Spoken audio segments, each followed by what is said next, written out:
Shalom pendidik Kristen. Kristen.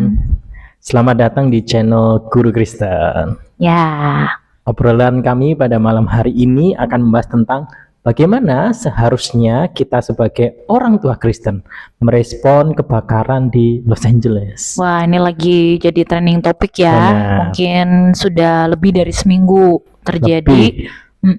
Dan masih menjadi pembicaraan juga. Nah, apakah benar hal itu sebagai hukuman Tuhan atas Amerika, gitu ya?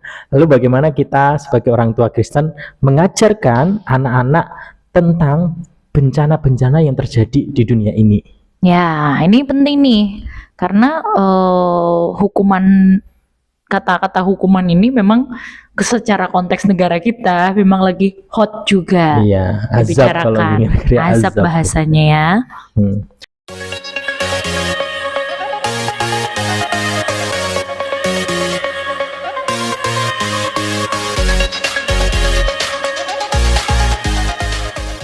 Nah, seperti yang kita ketahui bersama bahwa awal bulan Januari itu terjadi bencana di Amerika, yaitu kebakaran besar di Los Angeles. Puluhan ribu rumah terbakar, puluhan orang meninggal, dan kerugian bahkan ratusan triliun rupiah. Uniknya, di balik kebakaran ini, respon orang terhadap kebakaran tersebut, yaitu kebakaran ini adalah azab untuk bangsa Amerika. Salah satu respons. Respon yang banyak di negara kita. Iya, betul. Jadi seolah-olah kebakaran ini menjadi hukuman Tuhan buat Amerika karena orang Amerika itu orang-orang yang sudah tidak bertuhan, gitu kan. Ada banyak perbuatan dosa, ada LGBT, terus juga karena dukungan kepada Israel untuk genosida. Nah, seperti itu. Nah, menurutmu bagaimana respon atas peristiwa ini? Ya, kita akan menyoroti dari sudut pandang orang Kristen saja, dan menjadi penting nanti untuk kita sebagai orang tua Kristen nih bisa menanggapi peristiwa ini dengan kacamata yang lebih tepat. Ya, kalau kita sendiri sebagai orang Kristen tentu saja harus berdasarkan apa yang Alkitab sudah ajarkan kepada kita, ya, bahwa kalau ada sesuatu bencana, penderitaan yang terjadi, tentu saja kan kita juga mengingat bahwa ada sesama kita, manusia yang sedang menderita sesuatu. Nah, sebagai sesama manusia tentu saja kita merasa sedih, ya, merasa prihatin. Wah, kok bisa ya hal itu terjadi sedemikian rupa, mengerikan, sampai menimbulkan begitu banyak korban, gitu ya, baik secara materi ataupun juga terutama korban jiwa. Itu yang paling membuat kita juga seharusnya memiliki empati terhadap hal ini, begitu ya. Padahal kita tahu sendiri bahwa faktor-faktor yang menyebabkan kebakaran itu kan perubahan iklim, kompleks nih. Ada juga kelembapan yang rendah waktu itu, terus angin, Santa Ana, terus juga rumah yang memang rentan api. Tentu saja tidak lepas dari kelalaian manusia dalam menjaga bumi ini sehingga kebakaran begitu besar. Ada berbagai faktor. Iya, faktor-faktor itu. Namun kenapa kok banyak orang yang itu tadi? Ini hukumannya Tuhan nih. Apakah tepat nih menyimpulkan bahwa kebakaran ini untuk Amerika azab dari Tuhan untuk Amerika? Nah, ini juga kita harus kembali kepada apa yang Alkitab ajarkan tentang dosa dan akibatnya terhadap dunia ini. Bukan hanya untuk manusia, tetapi untuk seluruh makhluk hidup dan dunia ini, tempat di mana kita tinggal. Ya, kita tahu bahwa manusia sudah jatuh ke dalam dosa, dan itu menyebabkan total depravity. Jadi kerusakan total atas seluruh apa yang ada di dalam dunia yang sementara ini. Apa yang tadinya tatanannya begitu sempurna, begitu baik, Tuhan katakan amat indah, ya, semua itu sungguh amat baik, itu menjadi rusak adanya sejak dosa hadir ke dalam dunia ini. Sehingga kita juga bisa menyimpulkan bahwa apa yang terjadi, entah itu penderitaan, entah itu kesulitan, kesukaran, itu adalah bagian dari akibat dosa ya yang sudah masuk ke dalam dunia ini gitu ya. Jadi memang yang menanggung apakah hanya orang yang melakukannya begitu ya? Tentu saja tidak ya. Ada orang-orang yang baik yang juga mengalami penderitaan. Ada orang-orang yang memang jahat juga mengalami gitu kan. Jadi memang tidak bisa kemudian kita menempatkan diri sebagai penghakim atas sesama kita. Yes. Ya, jadi menariknya nih kalau kita baca di dalam Alkitab Kejadian 18 waktu Tuhan bercakap-cakap dengan Abraham, ya seseorang yang disebut sebagai sahabat Allah. Waktu itu konteksnya di Kejadian 18 itu Allah itu mau menghancurkan Sodom dan Gomora karena kejahatan mereka sudah sampai ke hadapan Tuhan. Ada begitu banyak orang yang sudah mengeluh, mereka sudah melakukan banyak dosa, banyak pembunuhan, mungkin LGBT juga di Sodom dan Gomora, sehingga Allah memutuskan untuk membumi hanguskan Sodom dan Gomora. Nah, kalau kita melihat ini zaman dulu nih, kalau ada berita, ini pasti juga udah menjadi hot news. Ya, ini azab nih, azab dari nih, perbuatan dosa ya kan? manusia. Iya, tapi menariknya respon dari seorang sahabat Allah, seorang yang dikatakan bapa orang beriman, dia loh dikasih tahu sama Tuhan, aku akan menghancurkan Sodom dan Gomora karena orang-orangnya sudah berbuat jahat. Karena dosa mereka sudah sampai kepada Allah. Tapi menariknya, respon dari Abraham bukan gini, bener Tuhan, bener itu hukum aja. Layak kok mereka udah berbuat dosa, mereka udah jahat, nggak guna itu orang-orang tuh, hancurkan aja. Oh, tidak. Sebanyak 6 kali Abraham dikatakan, kalau LAI memberi judul sangat indah, doa syafaat Abraham.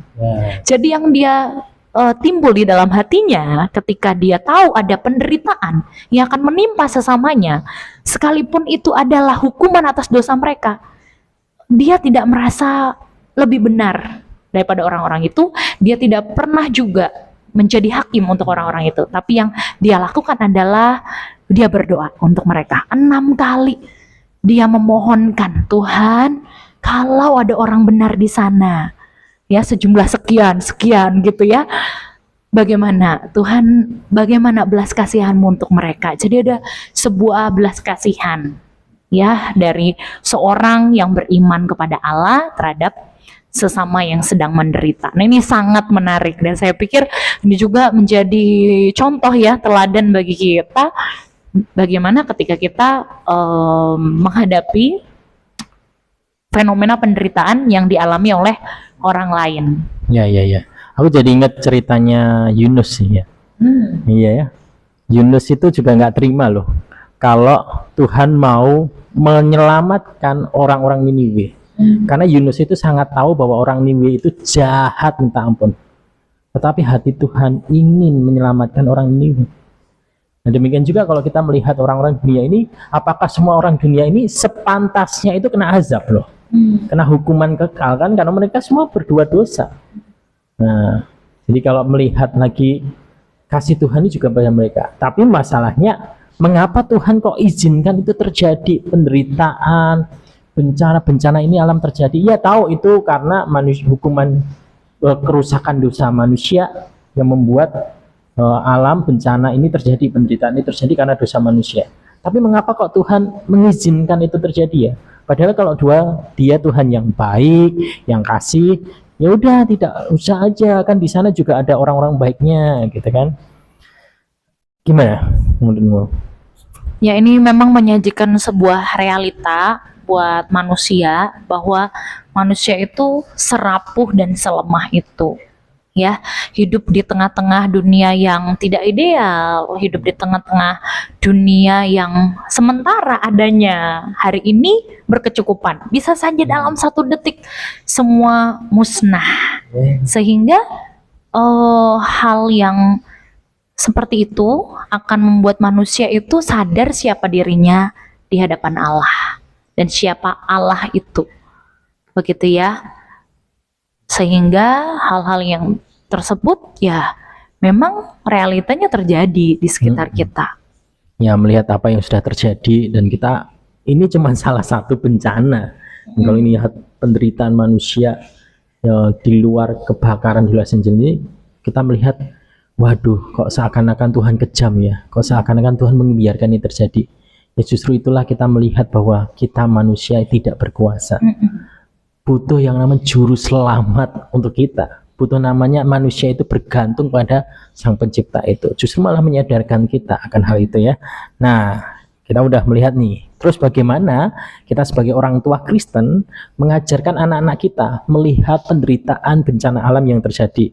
Tepat nggak kalau ada orang yang ngomong gini, tuh nanti kalau kamu nggak taat sama Tuhan, nggak baca Alkitab, nggak ke gereja, kena hukuman lo, kena azab lo. Nanti kalau kamu nakal, tuh dibakar kayak orang-orang di Amerika. Nah, gimana menurutmu nih? Ya, nah kita perlu jelas dalam hal ini bahwa hal itu tidak sesuai dengan apa yang Kristus ajarkan kepada kita. Jadi tidak sesuai dengan ajaran dari firman Tuhan. Itu namanya ajaran agamawi. Begitu ya, bukan ajaran iman Kristiani. Jadi seharusnya bahwa kita itu punya standpoint yang jelas gitu ya, bukan seperti orang-orang di luar sana yang mengatakan bahwa kalau taat dapat berkat, kalau jahat dapat kutuk. Karena realitanya tidak selalu seperti itu. Ada orang-orang yang jujur, ada orang-orang yang sudah saleh, tapi tetap saja mengalami penderitaan. Ayub misalnya di dalam Alkitab ya, atau dalam dunia masa kini ada banyak contohnya gitu ya tentang hal itu. Jadi Injil Kristus justru mengajarkan kepada kita sebaliknya. Ya, jadi Allah itu sudah beranugerah kepada kita, sudah berkenan menyelamatkan kita terlebih dahulu sehingga kita baru dimampukan untuk taat. Kalau kita tidak diselamatkan oleh Tuhan, ya kita nggak dapat anugerah keselamatan itu, ya boro-boro kita mau taat. Kecenderungan hati manusia yang berdosa ini adalah untuk tidak taat kepada Allah, selalu memberontak kepada Allah. Jadi kalau kita itu bisa taat, itu bukan karena usaha kita, tapi karena Allah yang sudah lebih dulu menyelamatkan kita. Jadi melalui peristiwa kebakaran di Los Angeles, atau mungkin kita juga di sekitar kita deh banyak ya, pesawat Jeju yang juga mengalami kecelakaan. Ya, itu atau apakah orang jahat semua sehingga dihukum Tuhan kan? Iya, nggak bisa ngakimi kayak gitu. betul. Ya. Betul. Lalu ada kebanjiran di belahan dunia yang lain. Di Indonesia juga banyak nih ya, gempa bumi, tsunami dan lain-lain. Fenomena-fenomena itu dapat kita boleh menolong anak-anak kita sebagai orang tua Kristen. Kita boleh menolong mereka untuk melihat bahwa pertama yaitu bahwa kita manusia yang berdosa ini dapat memang mengalami penderitaan ya, karena dunia ini sudah jatuh sepenuhnya ke dalam dosa. Jadi ada banyak penderitaan yang bisa saja dialami. Mungkin hari ini orang lain yang mengalami penderitaan, tapi mungkin di lain waktu kita, someday kita sendiri mengalami penderitaan itu. Lalu yang kedua, bahwa kita ini adalah manusia yang terbatas, lemah, rapuh, sehingga tidak ada hal yang lain yang dapat kita andalkan di dunia ini. Kekayaan, ketenaran, apalagi ya yang dikagumi oleh anak-anak, segala kepemilikan, rumah yang bagus, mainan yang bagus, itu tidak kekal sifatnya. Itu tidak selalu ada. Pinter, punya kekuatan, talentanya banyak. Iya. Ketika terjadi bencana-bencana seperti itu bisa saja hilang, ya, dan tidak bisa kita andalkan untuk menolong kita bisa bertahan, survive dalam kondisi-kondisi seperti itu. Karena itu penderitaan mengajarkan kita bahwa satu-satunya yang menjadi tempat untuk kita andalkan yaitu Allah sendiri. Ya, sehingga penting untuk mengajarkan kepada mereka, papa dan mama pun sementara bisa melindungi kamu sekarang. Tapi next nggak tahu. Karena itu papa dan mama juga menyerahkan kamu kepada Tuhan, mempercayakan kamu kepada Tuhan. Ya, jadi kita boleh mengajarkan mereka bahwa yang berkuasa itu Tuhan, yang berkuasa menyelamatkan, yang berkuasa untuk melindungi. Dan kalaupun Tuhan izinkan itu terjadi, ya tetap ada di dalam kedaulatan Tuhan. Itu ya. Itu juga mengingatkan kita bahwa kita itu sebagai orang percaya ada jaminan pengharapan di dalam Yesus Kristus. Kita yang sudah percaya nantinya di dunia ini sementara. Kita punya pengharapan yang lebih daripada dunia ini yang sifatnya kekal, yaitu nanti kita bersama dengan Tuhan di kekekalan nanti, langit dan bumi yang baru. Di sana tidak ada penderitaan, tidak ada ratap tangis, kertak gigi. Kita bersama-sama dengan Tuhan, dan biarlah itu menjadi pengharapan kita sebagai orang percaya yang bisa mengajarkan kepada anak. Yuk, pengharapan kita hanya di dalam Tuhan itu sendiri. Bersyukur kita yang sudah percaya kepada Yesus Kristus. Mungkin cukup untuk itu ya pembicaraan obrolan malam kita. Ya. Terima kasih Mama. Ya. Sama-sama Papa. Nah, bagi teman-teman semua atau para pendidik Kristen, orang tua Kristen yang merindukan atau terberkati melalui pembicaraan kami, bisa support, dukung untuk bisa membagikan video ini atau subscribe, boleh belajar bersama-sama tentang pendidikan Kristen di keluarga itu seperti apa. Oke. Sekian, Tuhan Yesus memberkati kita semua. Tuhan berkati.